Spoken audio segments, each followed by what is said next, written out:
আসসালামু আলাইকুম, আশা করি সবাই ভালো আছে। আমরা এখন টেম্পুতে আছি। টেম্পু আসছি ঈদের পরের দিন আর কি। জীবনে সারা বছর কাম করতে করতে করতে করতে মানুষ জীবন পাগল হওয়ার মতো আর কি। মানুষ বিদেশের বাড়িও যে কষ্ট, তো ঈদের পরের দিন একটু আসলাম একটু ঘোরার জন্য। তা আশা করি ভিডিওটা করার উদ্দেশ্য হলো মানুষ জীবন যে মানুষের টাকার পিছিয়ে দৌড়াইতে দৌড়াইতে মানুষের সকালার স্বপ্ন নষ্ট হয়ে যায় আর কি। সকালার যে কী জিনিসটা, আশা করি আপনারা সবাই যে এখান থেকে থাকেন না কেন, দেখেন না কেন, চেষ্টা করবেন মানুষের একটা ঘোরার জন্য। ঘুরলে মানুষের যে মন একটা ফ্রেশ হয়, মানুষের ভালোবাসা থাকে বা একটা মনটা ফ্রেশ লাগে একটু ঘোরাফেরা করলে। সারা জীবন ভাই, আপনারা আমার জীবন কয়দিনের জীবন আছে, মানুষ বাচ্চা থাকে কয়দিন। চেষ্টা করবেন সবাই একটু ঘোরার জন্য। ঘুরলে মানুষের মন মানসিকতা ভালো থাকে, মন ভালো থাকে, ফ্রেশ থাকে। জীবন ভরা পয়সা কামাইতে পারবেন, কিন্তু জীবন ভরা চলতে পারবেন, ফ্যামিলির কাছে টাকা পাঠাইতে পারবেন, কোনো ফায়দা নেই। কিন্তু আপনারা ঘুরবেন, ঘুরলে মানুষের মন মানসিকতা ভালো থাকে, মন ফ্রেশ থাকে, অনেক কিছু ভালো লাগে আর কি। যে কষ্টের মাঝ যত কষ্টই থাকুক, মানুষের সঙ্গে ঘুরে তো এই কষ্টটা পিছনে যে কষ্ট জিনিসটা আপনার মনে থাকবো না আর কি, ঘুরলে আর কি। যে মন ফ্রেশ হয়ে যাবে।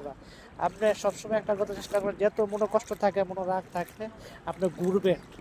ঘুরলে দেখবেন ওই যে ভিতরে যে মানে ইমোশন ওটা থাকবো না। ঘুরার কাছে যে বন্ধু বান্ধব আছে একটু গল্প করবেন, দেখছেন অনেক সময় অনেক ফ্যামিলি চাপের কারণে অনেকে মানে অনেক কষ্ট অনুভব করে। তো ওইটা আমি কী করবেন, কারোর সাথে কথা বলবেন, কারোর সাথে যাওয়ার চেষ্টা করবেন। গেলে জিনিসটা কি, মানুষের সাথে কথাবার্তা বলে যে আপনার পিছনে যে কষ্ট, যে খারাপ লাগাটা, এটা থাকবো না। আশা করি আপনারা আমার কথাটা বুঝতে পারছেন। জানি না আমার কথার মধ্যে কোনো ভুল টুল থাকলে আপনারা মাফ করে দিবেন। কিন্তু আমি আমার ধারণা, আমার জীবনে আমি বহুত কষ্ট করছি, ফ্যামিলিদের জন্য কষ্ট করছি, মা বাবার জন্য কষ্ট করছি। আমার জীবন আমি আপনাকে কী বলবো, আজ তো 20 বছর ধরে বিদেশ করে আমি কিছুই পাই নাই জীবনে। লাস্ট মুহূর্তে কী করছি, তোর জীবনে কী দিছি। আমি বিদেশেতে যাওয়ার পরে আপনার বিদেশে যাওয়ার পরে আমি একবার ক্রুজে গেছিলাম আর কি। ক্রুজে যাওয়ার পরে কি বলছে, বাড়িতে যাওয়ার পরে আমার পকেটের টাকা যে 1 টাকা আপনারা 20 বছর ধরে বিদেশ করে মানে ফ্যামিলিতে বাড়ি যাওয়ার পরে 1 টাকা দেয়। লাস্ট মুহূর্তে কী করলাম, যে আবার বিদেশ আসতে হয়েছে। কিন্তু আমার মনের অনেক কষ্ট নিয়ে, কিন্তু কোনো দুঃখ নিয়ে কিন্তু আমি আসছি আবার বিদেশে। এই জন্য বললাম যে এই দুনিয়া কেউর জন্য কেউ না, ভাই বাপ মা বাপ কেউই না।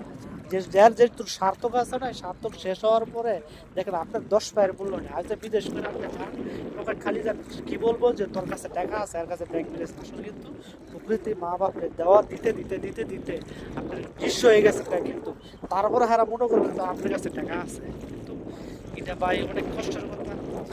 যারা বিদেশের থেকে যে শিশুটা না পড়ছি, আমি বিদেশে যাওয়ার পরে বিশ্বাস করেন আমি 3 মাস 4 মাস আসছিলাম ক্রুজে যাওয়ার পরে এত কষ্ট অনুভব করছি, এত কষ্ট করছি, কিন্তু কেউই আমার সাইডা দিয়ে হেল্প করে না। তো আমার কথাগুলো যদি কোনো ভুল ত্রুটি হয়ে থাকে মাফ করে দিবি। কিন্তু এই দুনিয়ার মধ্যে কেউ করে আপনি আইসেন একলা, চাইতেই একলা। কিন্তু হ্যাঁ, মা বাপ সবারই করতে হবে, কিন্তু ভাই বেড়া সবার। কিন্তু এরকম না যে আপনি নিজের খালি রেখা, যে ব্যাংকগুলির সব খালি রেখা করাটা, এটা সবচেয়ে বোকামি। আশা করি আপনারা আমার কথাটা বুঝতে পারছেন। ভালো থাকবেন। আসসালামু আলাইকুম।